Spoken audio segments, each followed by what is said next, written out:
Good evening class, मेरे प्यारे छात्रों। आज ये हिंदी में आप बहुत इंपॉर्टेंट क्वेश्चन, बहुत इंपॉर्टेंट चैप्टर है जो सभी एग्जाम में पूछा जाता है। आने वाले आगे आपका पुलिस का हुआ या बीएड एंट्रेंस का हुआ या किसी का भी एग्जाम हुआ, अगर हिंदी आती है तो उसमें विलोम 2 से 3 नंबर आता है। और विलोम इतना आसान मानते हैं, लेकिन विलोम सबसे कठिन होता है क्योंकि शब्दों का भंडार है। शब्दों का भंडार नहीं याद होगा तो आप हिंदी बेकार है पढ़ना। विलोम हुआ, पर्यायवाची हुआ, तद्भव तत्सम हुआ, आपका देशज विशेषण हुआ, व एक अनेक शब्दों के लिए एक शब्द हुआ, मुहावरे हुआ। यही तो हिंदी का एक बेसिक पार्ट है और इम्पॉर्टेंट पार्ट है, क्योंकि इन सबके मिलाकर अगर 25 नंबर की हिंदी आती है तो 15 से 16 नंबर इन्हीं से पूछे जाते हैं। ग्रामर के क्वेश्चन बहुत कम आते हैं, उनसे मिलाकर कुल मिलाकर त्रुटियां उटियां मिलाकर 10-12, इससे 15 से 16 क्वेश्चन इसी से आते हैं। इसको बहुत इंपॉर्टेंट मान के चलिएगा, बिना इसके हिंदी अधूरी है, ये साहित्य में जरूरी है। तो विलोम का मतलब होता है विपरीत, विपरीत का मतलब उल्टा। तो ध्यान रखिएगा, उल्टा हम जान जाते हैं कि विलोम है, रट लेंगे। रटने के साथ साथ आपको कॉन्सेप्ट भी क्लियर होना चाहिए।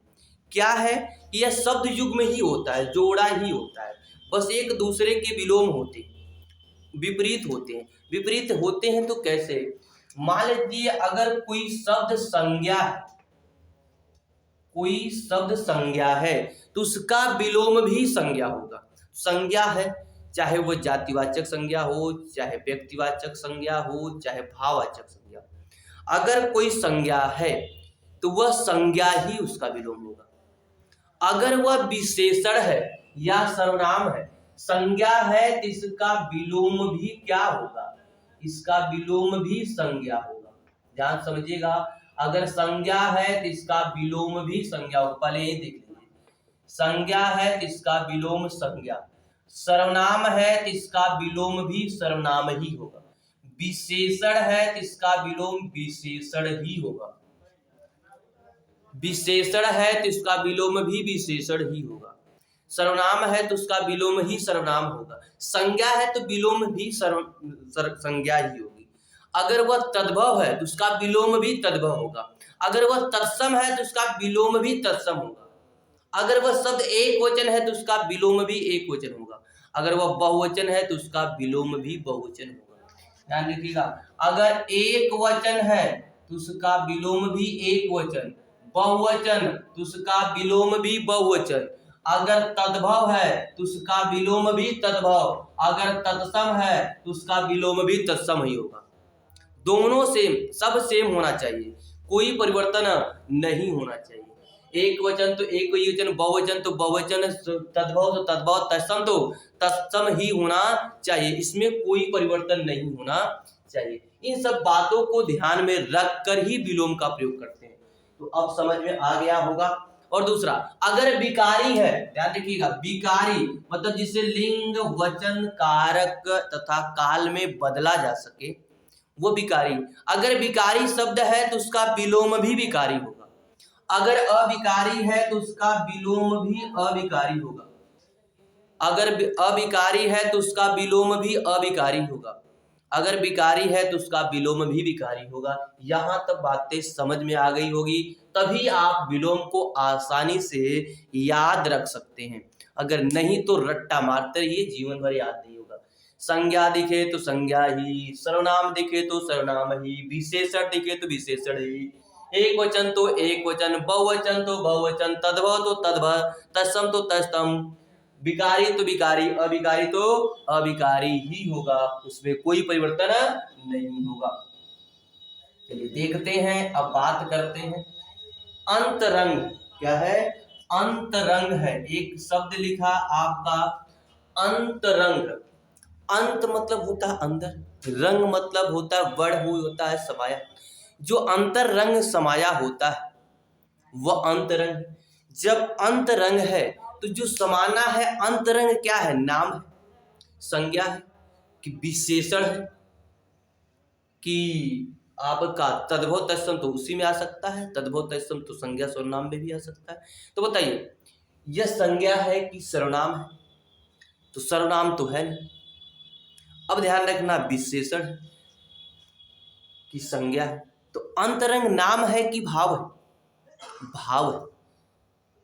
तो संज्ञा है तभी, क्योंकि नाम भाव का नाम दिया गया है तो संज्ञा है, इसी संज्ञा में ही बदलेंगे। अंतरंग, अंत मतलब अंदर, तो बाहर का क्या होगा? बही। क्या हो जाएगा? बही। और रंग है तो रंग ही रहेगा, तो बहिरंग हो जाएगा। अंतरंग क्या हो जाएगा? बहिरंग हो जाएगा। अंत मतलब अंदर, बहि मतलब बाहर, अंत का बहिरंग। अनुरक्त है, अनु मतलब होता है अंदर समाना, रक्त मतलब समा जाना, प्रेम हो जाना। तो जो अनुरक्त हो जाना, उसी में मिल जाना, समा जाना, पूरी तरह से समाहित हो जाना। तो बताइए बाहर कैसे होगा? बाहर निकल जाना। तो अनुरक्त होता है समाहित, तो बी मतलब नहीं, रक्त मतलब नहीं समाना, तो बी रक्त हो जाएगा, बी रक्त। इसी तरह अनुरक्ति और विरक्ति आता है, सेम है, अनुरक्ति और विरक्ति। अनुरक्त और विरक्त, देखिए अनुरक्त और विरक्त है, अनुरक्त और विरक्त एक संज्ञा है, लेकिन अनुरक्ति और विरक्ति विशेषण है। तो अनुरक्ति और विरक्ति होगा, यह नहीं कि अनुरक्ति और विरक्त होगा, गलत हो जाएगा, वहां विरक्त भी देखता है। समझ में आ रहा होगा?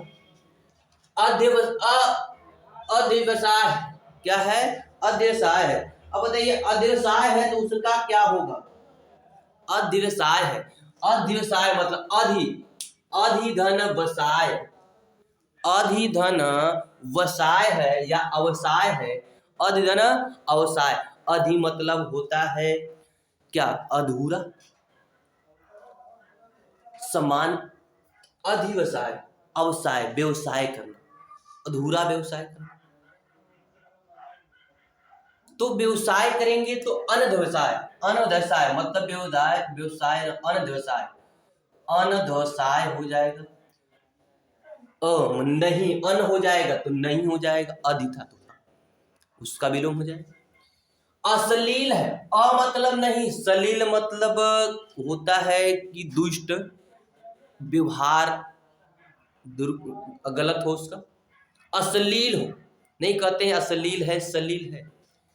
तो अश्लील और सलील है, तो अश्लील का मतलब गंदा, भद्दा, बुरा, तो सलील हो जाएगा मतलब अच्छा। सलील मतलब सुंदर है, सलील है, इसका व्यवहार सुंदर है। मतलब नहीं, सलील मतलब सलील नहीं है, मतलब बुरा है, तो सलील हो जाएगा। क्या हो जाएगा? सलील हो जाएगा। अश्लील और सलील, तो सलील व्यवहार बता रहा है, तो विशेषण है ना, राम अश्लील, अश्लील बालक है, मतलब व्यवहार के बारे में। तो जब बारे में बता रहा है तो विशेषण है, इसलिए विशेषण ही लिखेंगे। आगे है अनभिघ, अनभिघ, राम अनभिघ, यह भी विशेषण है। अगर विशेषण है तो हम विशेषण ही लिखेंगे। अनभिघ मतलब क्या होता है? पढ़ा लिखा ना, पढ़ा लिखा ना, तो अभिघ हो जाएगा। क्या हो जाएगा? अन मतलब नहीं होता, अभिघ हो जाएगा। ध्यान रखिएगा, कभी कभी इसको भिघ लिख देते हैं, तो भिघ नहीं होगा, भिघ नहीं होगा, अनभिघ होगा, भिघ होगा, अनभिघ। हाँ, भिघ भी लिख सकते हैं, भिघ हो सकता है, अनभिघ या अभिघ या भिघ, अभिघ या भिघ दोनों चल जाएगा, दोनों होता है। भिघ मतलब भी ज्ञानी होता है और अभिघ मतलब भी ज्ञानी होता है। अ मतलब नहीं, नहीं यहाँ यहाँ पॉजिटिव है, भिघ है। अनभिघ मतलब अज्ञानी होता है, अभिघ मतलब ज्ञानी होता है, याद है। अक्षर है, अक्षर मतलब जो लिखा जाता है, जिसमें स्वर भी सहायता और व्यंजन होते, सॉरी, तो अक्षर है। अक्षर है तो बताइए जो अक्षर है तो उसको दिखा निर्देशित किया, जो अक्षर ना हो तो क्षर हो जाएगा। क्या हो जाएगा? क्षर हो जाएगा। जो अक्षर नहीं होगा वो क्या होगा? क्षर होगा। जल्दी जल्दी पढ़ते हैं। अर्जन है, अर्जन मतलब अर्जित करना, अर्जन मतलब क्या है? अर्जित करना। तो अर्जित करेंगे तो किसके माने? खर्च करेंगे। अर्जित करना तो खर्च किससे? रटिए मत, अर्थ निकालिए। तो खर्च क्या करते हैं? व्ययन नहीं करते, अर्जन। हम अर्जन कर रहे हैं, हम धन अर्जन कर रहे हैं। तो धन अर्जन करना, तो धन क्या बताएगा? विशेषण, धन के नाउन, उसको बता कौन रहा? अर्जन। तो अर्जन बता रहा है तो अर्जन क्या? विशेषण है। तो अर्जन का विशेषण ही दूसरा विलोम हो जाएगा तो व्ययन हो जाएगा। क्या हो जाएगा? व्ययन हो जाएगा। हम धन व्ययन कर रहे हैं, हम व्ययन धन कर रहे हैं, हो जाएगा। आगे है अनुज है। अनुज मतलब होता है क्या, बता सकते हैं? अनुज मतलब छोटा। छोटा मतलब जो बाद में आया। अनुज छोटा कब होगा? जो बाद में आया होगा वही ने छोटा होगा, और जो पहले आया होगा वो छोटा नहीं होगा। अब यहाँ गलती से लोग कहते हैं अनुज का बड़ा, गलत हो जाता है। अनुज का यहाँ अर्थ है जो बाद में आया, जो बाद में जन्मा वही ने छोटा। तो जो बाद में आया उसके पहले आने वाले को अग्रज कहते हैं। क्या कहते हैं? अग्रज कहते हैं। तो अनुज बाद में आया, पहले जो आया वो क्या है? अग्रज। इसलिए अनुज का विलोम क्या होता है? अग्रज होता है। अब अद्यतन है। अद्यतन है, अध्यतन मतलब अध्ययन होता है ना जी। अध्यतन किसी को अध्ययन न करना, गहन विचार करना, तो न करना। तो न करने के लिए बताइए, अ है तो पॉजिटिव है, तो अ अगर पॉजिटिव तो निगेटिव बनाने के लिए अन कर देते हैं, तो अनधतन हो जाएगा। अनधतन हो जाएगा आपका, कोई दिक्कत नहीं हो जाएगा। अमर है। अमर मतलब जो कभी न मरे। अमर है जो कभी न मरे। जो कभी नहीं मरेगा तो मर्त्य हो जाएगा। क्या हो जाएगा? मर्त्य हो जाएगा। मर्त्य हो जाएगा जो हमेशा मर जाए, मरा ही हो। अमर कभी न मरने वाला, मर्त हमेशा मरने वाला। याद हो रहा अर्थ के साथ, या रटने की आवश्यकता नहीं। ये अगर इसको पढ़ेंगे तो पर्यायवाची भी आसानी से पता चलता है। विलोम के साथ साथ अनेक शब्दों के लिए एक शब्द भी पता चल जाता है। जो कभी न मरे अमर, जो हमेशा मरा हो मर्त्य, जो अध्ययन किया जाता है अद्यतन, जो सबसे छोटा हो अनुज, जो पहले जन्मा हो अग्रज, जो बाद में जन्मा हो अनुज, जो खर्च करता हो, जो अर्जित करता हो अर्जन, जो व्यय करता हो व्यय करता है। नहीं हो जाएगा, आसानी से लगा सकते हैं। अब आगे लिखा है आपका सुगम। क्या लिखा है? सुगम। अगर सुगम लिखा है तो सुगम का क्या होगा? सुगम मतलब रास्ता नहीं होता कि सुगम रास्ता है। देखिए सुगम मतलब कोई भी रुकावट नहीं है, कितना सिंपल रास्ता है, कितना सुगम है। तो सिंपल रास्ता होता है, सुगम होता है। तो बताइए सुगम का तब क्या होगा? नहीं, लोग कहते हैं बहुत व्यवधान हो रहा है, तो सुगम के सु, जैसे सुपुत्र होता है तो कुपुत्र होता है, तो आप सुगम है तो उसको अगम कर दीजिए। अगम, दुर्गम नहीं होता है। लेकिन यहाँ सुगम था तो अगम होगा, अगम होगा। सुगम का क्या हो जाएगा? अगम हो जाएगा। अब आगे लिखा है बीतल। बीतल मतलब बिना तल का। बीतल बिना तल का, कि तल के साथ तल। बीतल, बीतल है तो बिना तल का, तो अतल, अतल तल के साथ। अगला है उत्तम। उत्तम है तो उत्तम का क्या होगा? उत्तम मतलब श्रेष्ठ होता है, जो अच्छा होता है। लेकिन उत्तम का क्या होगा भाई? उत्तम ऊपर नहीं कहते राम उत्तम है, राम श्रेष्ठ। उत्तम विशेषण ना, हम विशेषण में ही लिखेंगे। तो उत्तम है अधम, उत्तम का विलोम होता अधम, मतलब उत्तम ऊपर, श्रेष्ठ ऊपर है, अधम मतलब नीचे है, बुरा है। समझ में आ रहा है? अधम। अगला है प्रतिकूल। तो ये प्रतिकूल है, प्रतिकूल है तो प्रतिकूल का क्या हो जाएगा? प्रतिकूल जो हमारे अनुकूल न हो, हमारे लिए सही न हो, वो प्रतिकूल है। तो उसका क्या होगा? अनुकूल। क्या हो जाएगा? अनुकूल हो जाएगा। तो अनुकूल हो जाएगा कि मतलब जो हमारे अनुसार है, अनुसार कूल हमारे लिए है, तो अनुकूल हो गया। अब है विलोम और प्रतिलोम। विलोम या तो प्रतिलोम, प्रति मतलब विपरीत, लोम मतलब जो हमारे विपरीत हो वो प्रतिलोम है, विलोम है। तो बताइए हमारे हम क्या होगा? तो अनुलोम होगा। इसीलिए विलोम को अनुलोम विलोम भी कहते हैं। जैसे सुबह को करते हैं अनुलोम विलोम, तो सांस अंदर लेते तो अनुलोम, बाहर निकालते तो विलोम। तो वही अनुलोम और विलोम भी होता है, वही चीज यहाँ अनुलोम विलोम, उसी से नाम पड़ा है व्यायाम में, अनुलोम और विलोम होता है। अब लिखा है अंतः। क्या लिखा है? अंतः। अंत मतलब अंत नहीं, अंत है। अंत का मतलब क्या? समाप्त हो जाना। तो जो अंत ना हो उसे क्या कहते हैं? अनंत कहते हैं। जो अंत ना हो उसे कहते अनंत है, मतलब इसका अंत नहीं होगा। बिग है, क्या है? बिग है। बिग मतलब ज्ञानी होता है, तो बिग है। देखिए अब यह मत करिएगा बिग मतलब ज्ञानी होता तो अनभिग लिख दे, नहीं, अनभिग जिस रूप में था बिग भी उसी रूप में होना चाहिए। तो अनभिग अगर नाम था तो संज्ञा थी, अब बिग है तो यहाँ भी विशेषण, राम बिग है, अनभिग है, विशेषण है तो विशेषण के रूप में ही होना चाहिए। तो अज्ञ होगा, अज्ञ मतलब अज्ञानी, अज्ञ मतलब अज्ञानी। आहूत है, क्या है? आहूत मतलब होता है बुलावा। नहीं सुने हैं आप? सुने होंगे किसमें? संविधान में, कि राष्ट्रपति आहूत करता है और अनाहूत करता है, सदन को आहूत करता है या सत्र को आहूत करता है और अनाहूत करता है। लिंक याद होना चाहिए। तो आहूत करता मतलब बुलावा देता है और अनाहूत करता है मतलब समाप्त करता है, तो अनाहूत हो जाएगा। आहूत मतलब बुलावा, बुलाना, सत्र को शुरुआत करना। अनाहूत मतलब बुलाना, अंत करना। विराग है, बताइए विराग है बिना राग का,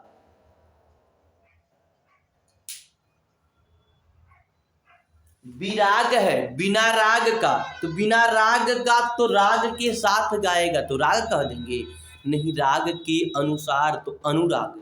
क्या हो जाएगा? अनुराग हो जाएगा, अनुराग हो जाएगा।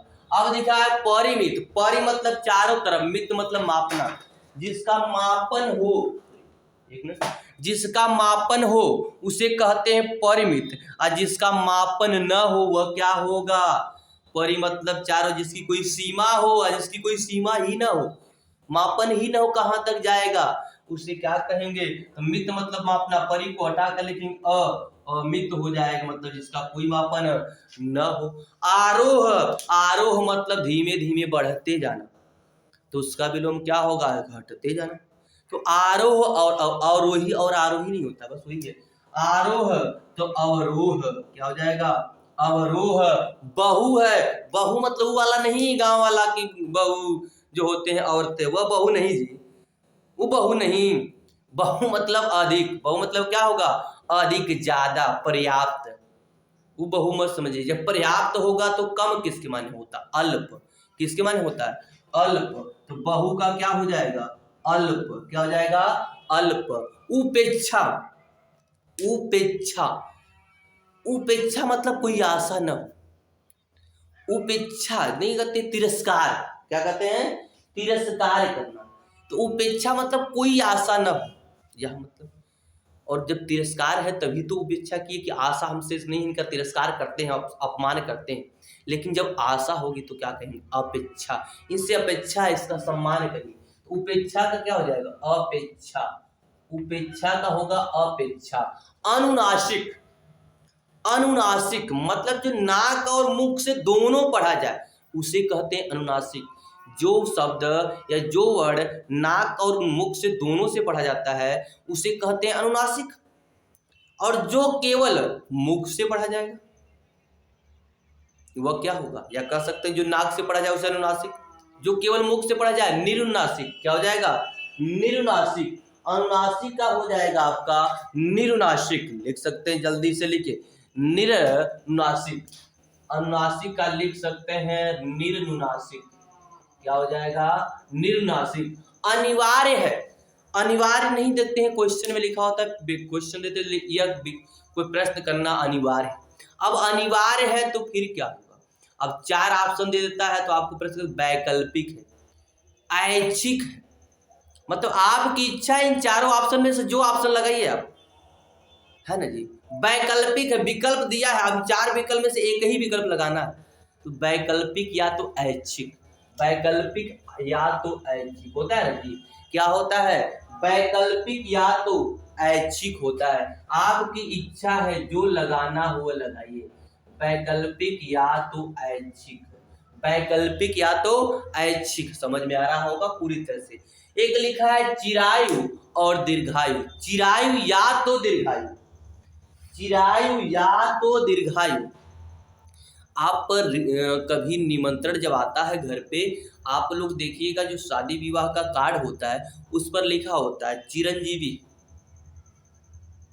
या तो अल्पायु और दीर्घायु। नहीं लिखा होता है। दीर्घायु चिरंजीवी और आय लिखा होता है, आयुष्मान और आयुष्मती लिखा होता है। तो ची करके लिखा होता वही है चिरायु और दीर्घायु मतलब होता है क्या। देखिए चिरायु मतलब होता है, यह कहा जाता है पुरुषों को, इसका मतलब इनकी आयु बड़े लंबी हो जाए, दीर्घायु हो जाए, दीर्घ आयु हो जाए। किस लिए, देखिए जो लड़की होती है उसके आगे लिखा होता अल्पायु। क्यों, कि हमारी आयु भी हमारे पति को लग जाए, यह दीर्घ आयु हो जाए, इनकी उम्र क्या हो जाए, लंबी हो जाए। इसीलिए कहते हैं कि पत्नी पति के लिए बहुत पहले से ही बढ़ते, बहुत कुछ लेकर आती है, यानी उसकी उम्र की कामना भी करके आती है ना। तो इसलिए उसके लिए आगे लिखा होता है दीर्घायु। तो चिरायु हो या दीर्घायु हो उसका होगा अल्पायु। अल्पायु क्या होगा, चिरायु हो या दीर्घायु होगा उसका होगा अल्पायु, मतलब अल्प आयु, जिनकी आयु कम हो। समझ में आ गया होगा। अंबर है, अंबर मतलब होता है आकाश, अंबर मतलब होता है आकाश। तो ये आकाश होता है तो धरती का क्या होगा, तो आप कहेंगे धरती लिख देते हैं, अरे नहीं भाई, अंबर अगर पर्यायवाची लिखा है आकाश का तो धरती की भी पर्यायवाची होनी चाहिए, उसी रूप में होनी चाहिए, जिस रूप में अंबर लिखा है उसी रूप में उसका विलोम होना चाहिए। तो अंबर अवनी क्या होगा, अवनी कहते हैं जी धरती को, तो अंबर का विलोम क्या होगा, अवनी। गलती से धरती भी देता मार देते, पृथ्वी देता मार के चले जाते हैं, नहीं भैया नहीं लगाना है। अब आगे है बहुज्ञ, अभी बहु लिखे तो वही यज्ञ जोड़ दिया, कोई दिक्कत नहीं जी। तो बहु मतलब ज्यादा, पर्याप्त, अल्पज्ञ हो जाएगा। अब देखिए अभिमानी है, अभिमानी नहीं कहते हैं लोग, बहुत अभिमानी, बहुत इसके पास गर्व है, बहुत घमंडी है, बहुत अभिमानी है। तो बहुत अभिमानी है तो क्या होगा, जो अभिमानी न हो, घमंडी न हो, तो निर्भिमानी। निर्भिमानी मतलब घमंडी नहीं है, निर्भिमानी, निर्भिमानी। अब है प्राचीन, क्या है, प्राचीन है, प्राचीन मतलब पुराना, बहुत पहले का। तब कहेंगे आप तो नवीन कह देंगे, नहीं भाई नवीन नहीं होता है, नवीन तो पुरातन का नवीन होता है। पुरातन दिया है तब उसका विलोम नवीन होगा, प्राचीन दिया है तो उसका विलोम नवीन नहीं होगा। प्राचीन दिया है तो उसका विलोम भविष्य नहीं होगा, प्राचीन दिया है तो उसका विलोम वर्तमान नहीं होगा। प्राचीन का होता है अर्वाचीन, मतलब नया, अर्वाचीन होता है। क्या होता है, अर्वाचीन होता है। प्राचीन का अर्वाचीन होता है, मतलब जो नया है, अभी वर्तमान में है। समझ में आ रहा होगा। अब दिया अतिवृष्टि, अति मतलब अत्यधिक, वृष्टि मतलब बारिश, ओला, अत्यधिक बारिश होना होता है अतिवृष्टि। और जब बारिश न हो, सूखा पड़ जाए तो उसे क्या कहते हैं, अनावृष्टि। क्या कहते हैं, अनावृष्टि कहते हैं। देखिए पूरा अर्थ हम निकाल कर प्रत्येक शब्दों का कर रहे हैं, रटना नहीं, भूल जाएंगे तब भी आ जाएगा। अतिवृष्टि अत्यधिक बारिश, अनावृष्टि बहुत कम बारिश मतलब सूखा पड़ना। अधोगामी, अधो मतलब होता है नीचे, गामी मतलब जाना, मतलब गिर जाना, अपने जीवन में ढह जाना या कहीं भी, तो अधोगामी मतलब ऊपर तरक्की न करना, अब आपके तरक्की में कमी होना, तो अधोगामी। अगर आप तरक्की कर रहे हैं तो उसे क्या कहेंगे, ऊपर उठना, ऊपर को कहते हैं ऊर्ध्व। अब गामी है तो लिख दीजिएगा ऊर्ध्वगामी, क्या हो जाएगा, ऊर्ध्वगामी। इसका होता है ऊर्ध्वगामी, मतलब तरक्की करना।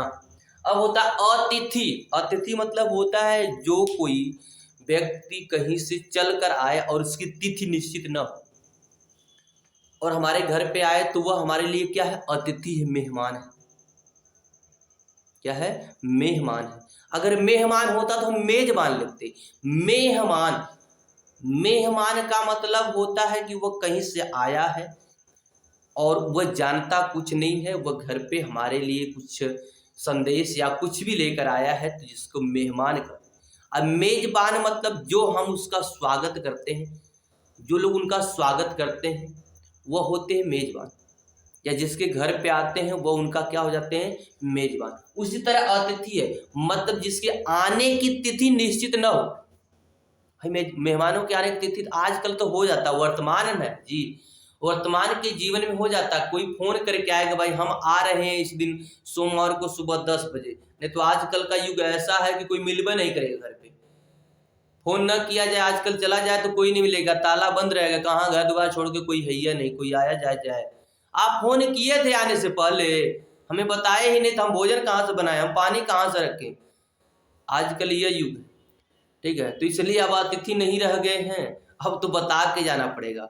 हाँ, मेहमान रह गए, अतिथि नहीं। मेहमान लोग बता ही के आते हैं, तो अतिथि लोग नहीं है, अतिथि नहीं कर सकते अब मेहमान, क्योंकि आने की तिथि निश्चित होती है, तो मेहमान सही रहता है। तो अतिथि, अतिथि क्या होता है, जिसकी आने की तिथि निश्चित न हो। अब बताइए, जिसके आने की तिथि निश्चित हो तो उसे क्या कहे, आतिथेय, मतलब इन्हें आने की तिथि निश्चित है, आतिथेय, मतलब जिनके आने की तिथि निश्चित हो वह आतिथेय होता है। अर्पित एक दिया शब्द, अर्पित मतलब क्या होता है, दान देना, किसी को देना। अर्पित मतलब देना, तो लेना किसके माने, अगर हम किसी को दे रहे हैं और कुछ कोई हमको दे रहा है तो वो लेना किसके माने, क्या कहते हैं उसे, गृहित, ग्रहण करना। ना तो आप कहेंगे अर्पित का ग्रहण नहीं, भाई अर्पित का ग्रहण नहीं होता, अर्पण का ग्रहण होता है, अर्पित का गृहित होता है। ध्यान रखिएगा, जिस रूप में वह लिखा है उसी रूप में इसको भी लिखना पड़ेगा। तो अर्पित का गृहित होता है। समझ में आया होगा, विलोम बहुत आराम से पढ़ाए हैं, समझ में आया होगा। और अनेकों हम विलोम को आज आगे पढ़ते हैं, ठीक है। स्क्रीनशॉट लेना हो तो ले सकते हैं। चलिए देखते हैं, या आगे भी विलोम देखते हैं। बहुत मेहनत से पढ़िएगा, इतना आसानी से विलोम याद हो जाएगा, कुछ नहीं भूलेगा, शब्दों के अर्थ के साथ। लभ्य या प्राप्य, लभ्य मतलब पाना होता है, प्राप्य मतलब पाना। जो प्राप्त करते हैं वही तो लाभ है। अगर हम प्राप्त नहीं करेंगे तो क्या लाभ होगा, तो जो लाभ न हो उसे अलभ्य कहते हैं। क्या कहते हैं, अलभ्य कहते हैं। जो प्राप्त न हो वो क्या है, अलभ्य है। प्रतिरूप, प्रति मतलब विलोम होता है, विपरीत होता है रूप, जो रूप के विपरीत हो, जो हमारे रूप न हमारे अनुसार न चले तो प्रतिरूप। अनुरूप, जैसे अनुरूप हो जाएगा हमारे रूप के। पुरातन अभी बताए हैं, जैसे पुराना दिया है तो उसका नवीन हो जाएगा, नया हो जाएगा।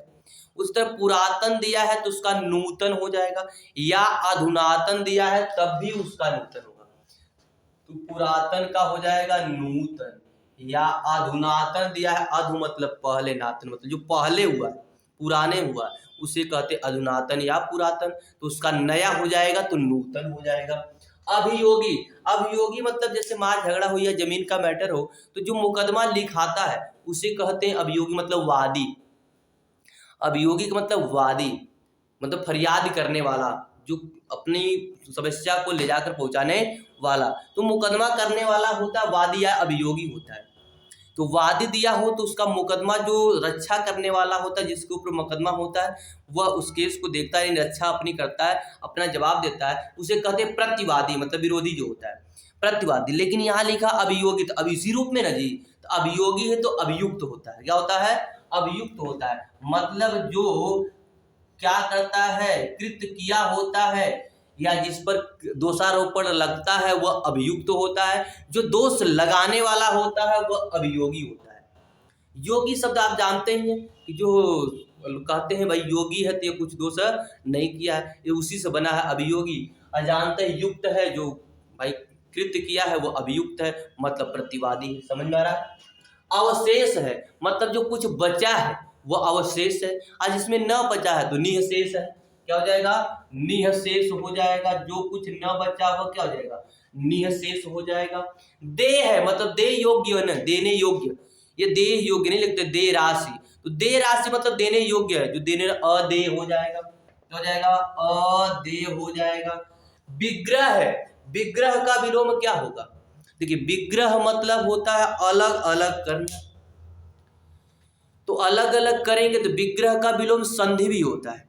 या तो अनुग्रह भी होता है, विग्रह का विलोम संधि भी होता है, या तो अनुग्रह भी होता है। तो संधि मतलब जोड़ना, या अनुग्रह मतलब भी एकत्रित करना, एक साथ करना, तो अनुग्रह करना भी होता है। विग्रह और अनुग्रह या तो संधि, ये गलती से मत करिए। विग्रह का विलोम समास, समास का विलोम व्यास होता है, ठीक ना। आगे पढ़ेंगे। आगे है प्रवर। क्या होता है? प्रवर। प्रवर मतलब क्या होता है?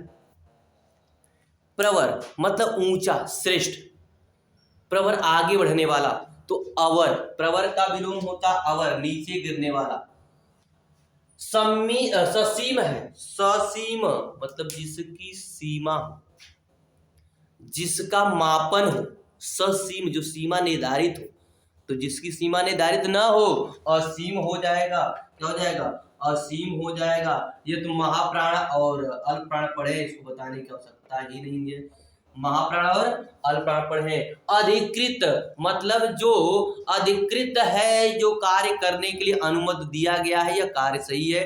अधिकृत है, जो प्रमाणित है उसे अधिकृत कहते हैं। जो अधिकृत नहीं है उसे कहते अनधिकृत। अनधिकृत कहते मतलब यह आपको अनुमति नहीं दिया गया करने के लिए, तो अनधिकृत है। और जिसको करने के लिए अनुमति दिया जाता है उसे अधिकृत कहते हैं। अधिकार है मतलब जिस पर आपका कब्जा है वह अधिकार है, जिस पर नहीं कब्जा है तो वह अनधिकार है, मतलब आपका अधिकार नहीं है। मित व्यय मतलब कंजूस, जो बहुत कम व्यय करता है उसे मित क्या कहते हैं? तो जो सबसे ज्यादा व्यय करता है अपव्यय कहते हैं, ज्यादा व्यय करने वाला, तो अपव्यय हो जाता है। पूर्णिमा होता है, एक पूर्णिमा होता है, एक अमावस्या होता है। तो अमावस्या के दिन अंधेरी हो जाती है, पूर्णिमा के बाद उजाला हो जाता है, तो यही होता है। तो पूर्णिमा और अमावस्या हो जाएगा, तब अमावस्या हो जाएगा। अंधेरी रात सुने हैं ना, अमावस्या में अंधेरी रात। उन्नत, उन्नत मतलब आगे बढ़ने वाला, तो आगे बढ़ेगा तो कौन गिरेगा? तो कमी किसमें होगी? तो अवनत हो जाएगा। कमी का हो जाएगा, अवनत हो जाएगा। चर अचर, चर मतलब जानते हैं जो ज्ञात ना हो, जो ज्ञात ना हो, जिसका जो निर्धारित ना हो चर होता है। जो निर्धारित होता है मतलब कांस्टेंट होता है वह अचर होता है। तो जो ज्ञात ना हुआ क्या है? चर है। जो ज्ञात हो, जो निर्धारित हो, वह अचर होता है। सुकाल, सुकाल मतलब है कि सुंदर सुंदर समय, मतलब सही समय, कि सुकाल है मतलब सही समय कोई कार्य कर लीजिए, कोई दिक्कत नहीं है। एक होता अकाल मतलब सही समय नहीं है, अकाल हो जाएगा। एक लिखा है आपका अस्वीकार्य मतलब स्वीकार्य नहीं है, तो उसका हो जाएगा स्वीकार। स्वीकार या अंगीकार होता है, ध्यान रखिएगा, बहुत इंपॉर्टेंट है। स्वीकार न देकर अंगीकार देता है, मतलब जो अंगीकार कर लिया गया, जैसे मान लिया गया, वही ना है जी। तो स्वीकार देता है या अंगीकार देता है, मतलब जिसको हम मानते हैं, अंगीकृत करते हैं, वही स्वीकार या अंगीकार है। अंतर्मुखी है, अंतर्मुखी मतलब क्या होता है? जो अंदर की बात ही जान जाता, मन ही मन वह बात जान जाता, किसी का भी वो बोले न बताए तब भी उसके मन की बात जान जाए, तो उसे अंतर्मुखी।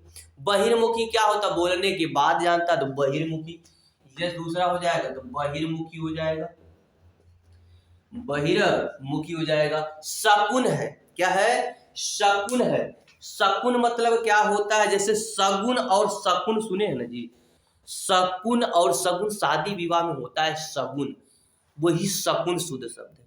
शकुन मतलब सही समय, निर्धारित समय, कि किस समय किस क्या कहते हैं उसको, राशियों में किस पल में करना कार्य है, वो शकुन होता है।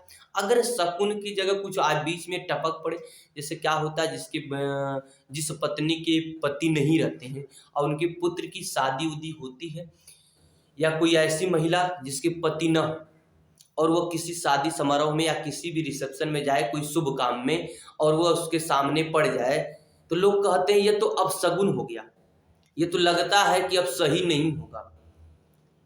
ऐसा रूढ़ियां हैं समाज में, लेकिन यह वास्तविकता है नहीं। तो उसी को शकुन या अपशकुन, क्या हो जाएगा? अपशकुन। अब अगला आपका है वरदान। तो वरदान का क्या होता है? अभिशाप होता है।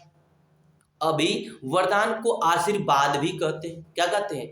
आशीर्वाद भी। जो वरदान देते वही ना आशीर्वाद है। अरे व्यक्ति दिया तो उसको आशीर्वाद, अगर वही की एक देवी देवता के रूप में कोई दे दिया तो उसे लोग कहते हैं वरदान है। तो व्यक्ति भी अपने आप में देवता ही है। अगर आप खोजेंगे तो मिलेगा कि अगर व्यक्ति के ही कुछ कहने से कोई कार्य हो जाए तो आप मानते हैं ना कि हमारे भगवान के समान है, इनको कहने पर ऐसा कार्य हो गया, तो वही वरदान है या आशीर्वाद है या आशीष है उनका। तो बताइए आशीर्वाद तो अभिशाप होगा या तो साप होगा। अगर इसका विलोम का करें तो अभिशाप होगा या तो साप लिखता है। अति, अति मतलब ज्यादा, अत्यधिक, पर्याप्त, तो कम किसके माने होगा, तो अल्प होगा, अल्प होगा।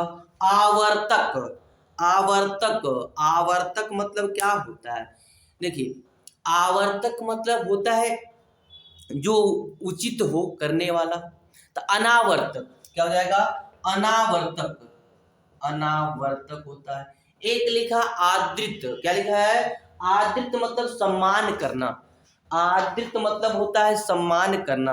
तो सम्मान करना होता है तो आप उनका अपमान कैसे करेंगे, तिरस्कृत करके। आदृत होता है सम्मान करना, आप उनका अपमान कैसे करेंगे, तिरस्कृत करके। तो हो जाता है तिरस्कृत या निरादृत, क्या हो जाता है, निरादृत या तिरस्कृत, या निरादृत अपमान हुआ ना, तिरस्कृत कर देंगे। मत आइए हमारे, आदृत मतलब आदर से बुलाइए, या तो निरादृत कर दीजिए, निरादृत। तो दोनों होता है, तिरस्कृत या तो निरादृत, तिरस्कृत या तो निरादृत। आसानी से जल्दी जल्दी मत पढ़िएगा, हाँ जल्दी पढ़ ले। आत्मनिर्भर का है, कुछ नहीं होगा जी। आत्मनिर्भर मतलब जो स्वयं पर निर्भर हो, भोजन बनाए अपना खाए कोई दिक्कत नहीं, जैसे पेड़ पौधे स्वयं पर निर्भर होते हैं। तो आत्मनिर्भर, और जो दूसरे पर निर्भर हो उसे कहते हैं परजीवी या अनुजीवी। परजीवी, परिजीवी और या तो अनुजीवी होता है, मतलब दूसरे के हिसाब से जीना। जैसे मानव है तो भी मान लीजिए एक तरीके से परजीवी ही, पेड़ पौधे नहीं है तो कैसे खाएगा, मतलब भोजन के लिए तो परजीवी ही है, दूसरे पर ही निर्भर है कि पेड़ पौधे भोजन देंगे तभी खाएगा, नहीं तो खा नहीं पाएगा। तो परजीवी, परजीवी न करके परजीवी, पर मतलब तो परि मतलब आवड़ होता है, पर मतलब दूसरा होता है, परजीवी और अनुजीवी। दूसरा है आर्द्र, आर्द्र मतलब नमी होता है जी। तो नमी का क्या होता है, नमी का क्या होता है, शुष्क। आर्द्र का क्या होगा, शुष्क होगा, तो शुष्क हो जाएगा। आनंद है, आनंद मतलब क्या होता है, उल्लास, खुशी। तो खुशी मतलब दुख हो जाएगा ना, खुशी का दुख हो सकता है, लेकिन अगर आनंद है तो उसका क्या होगा, शोक हो सकता है, विषाद हो सकता है। आनंद का विषाद होगा, जिस रूप में लिखा है उसी रूप में लिखेंगे। शोक हो सकता है, यानी कि आनंद का हम क्या लिख दे, दुख लिख दे, नहीं, सुख का दुख होगा। विलोम सुख का दुख होगा, आनंद का दुख नहीं होगा। आनंद का जब भी होगा तो विषाद या तो शोक होगा। समझ में आ रहा है। अब लिखा है आवेशित, आवेशित मतलब होता है जिस पर क्या हो कि आवेश हो, मतलब ग्रहण करने का या त्यागने का, विज्ञान पढ़े होंगे। आवेशित और अनावेशित, आयन होता है ना आवेशित, तो जिस पर आवेश हो, त्यागने के लिए हो, क्या हो, त्यागने के लिए हो, तो क्या त्याग कर सकता है या तो ग्रहण कर सकता, तो ये ना आवेशित होगा। या तो अपने आप को मारेगा तो दूसरे को मारेगा, यही ना आवेशित होगा। तो अनावेशित क्या हो जाएगा, अनावेशित, अनावेशित। आग्रह मतलब आग्रह करना, मतलब बुलाना, कि हम आपसे आग्रह करते हैं, निवेदन करते हैं कि आप सुन लीजिए। और कुछ लोग क्या करते हैं, आग्रह बुलाने के बाद बुलाते नहीं, आएंगे समनमा, हम तो बुलौनी है, दूर दूर दूर दूर भगा देंगे, तो उसे कहते हैं दूराग्रह, मतलब दूर करना। दूराग्रह क्या हो जाएगा, दूराग्रह, दूर करना। एक लिखा है आविर्भाव, नहीं हाँ आविर्भाव, प्रकट करना। आविर्भाव, जब आविर्भाव लिखा है तो ध्यान रखिए, आविर्भाव मतलब होता है प्रकट करना। तो प्रकट कर लेगा, दिखा देगा, तो छिपाएगा किसके माने, किसके माने, छिपाएगा, वही करना है। छिपाना किसके माने होता है, तो छिपाना मतलब कहीं बैठे हैं तो तीरो भाव कर लेंगे ना, नद बतैया मत, तो तीरो भाव, इसका क्या हो जाएगा, तीरो भाव मतलब लोप करना। तीरो भाव का मतलब क्या होता है, लोप, प्रकट का लोप हो जाएगा, आविर्भाव का तीरो भाव हो जाएगा। समझ में आ रहा है, कोई दिक्कत नहीं हो रही होगी। अब लिखा है आमीष, क्या लिखा है, आमीष, जैसे आशीष होता है उसी तरह आमीष होता है, ठीक ना। आमीष मतलब होता है सम्मान, तो आमीष का हो जाएगा निरामिष, निरामिष, अब लिखा है तीरोभूत, जैसे आविर्भूत था, तीरोभाव था, उसी तरह तीरोभूत है। तीरोभूत मतलब छिपाना, तो छिपाएंगे तो किसके माने होगा, दिखाना, मतलब आविर्भूत हो जाएगा। तो हो जाएगा आपका आविर्भूत हो जाएगा, आविर्भूत मतलब हो जाएगा प्रकट करना, दिखाना। आजादी, आजादी मतलब स्वतंत्र, गुलामी हो जाएगा, आजादी का विलोम हो जाएगा गुलामी। आदान है तो आदान का हो जाएगा प्रदान हो जाएगा, मतलब देना। आकाश है तो आकाश का धरती मत कहिएगा, आकाश का पाताल होता है जी, आकाश का पाताल होता है, ध्यान रखिएगा, आकाश पाताल नहीं कहते हैं। आगामी, आगामी मतलब आने वाला, तो पीछे वाला होता है प्र, तो प्रगामी हो जाएगा, प्रगामी, प्र मतलब पिछला होता है, तो प्रगामी हो जाएगा। आभ्यंतर, आभ्यंतर, अभिधन अभिधन अंतर, तो क्या हो जाएगा, अभिधन अंतर, अभ्यंतर। तो अभ्यंतर मतलब क्या होता है, अभी मतलब अंदर जाने की बात होती है, यहाँ पर अभ्यंतर होता है। तो अभ्यंतर का क्या हो जाएगा, जल्दी जल्दी से बता दीजिए। अरे अंदर न जी, अभी नहीं समझ में आया। अभ्यंतर जैसे लिखे होगा अभ्यंतर, अंतर, अंतर, ये अंदर ना, तो अभ्यंतर मतलब अंदर, तो बाहर किसमें, बाहर, तो बाह्य हो जाएगा। बाह्य मतलब क्या होता है, अब बाहर। अब होता आत्मा, आत्मा मतलब क्या है, शरीर के अंदर जो अंदर है वो आत्मा है। तो बाहर क्या है, परमात्मा, परमात्मा। दूसरे की आत्मा क्या है, परमात्मा, परमात्मा। दूसरे की आत्मा को कहते हैं परमात्मा, अपनी आत्मा को कहते हैं आत्मा।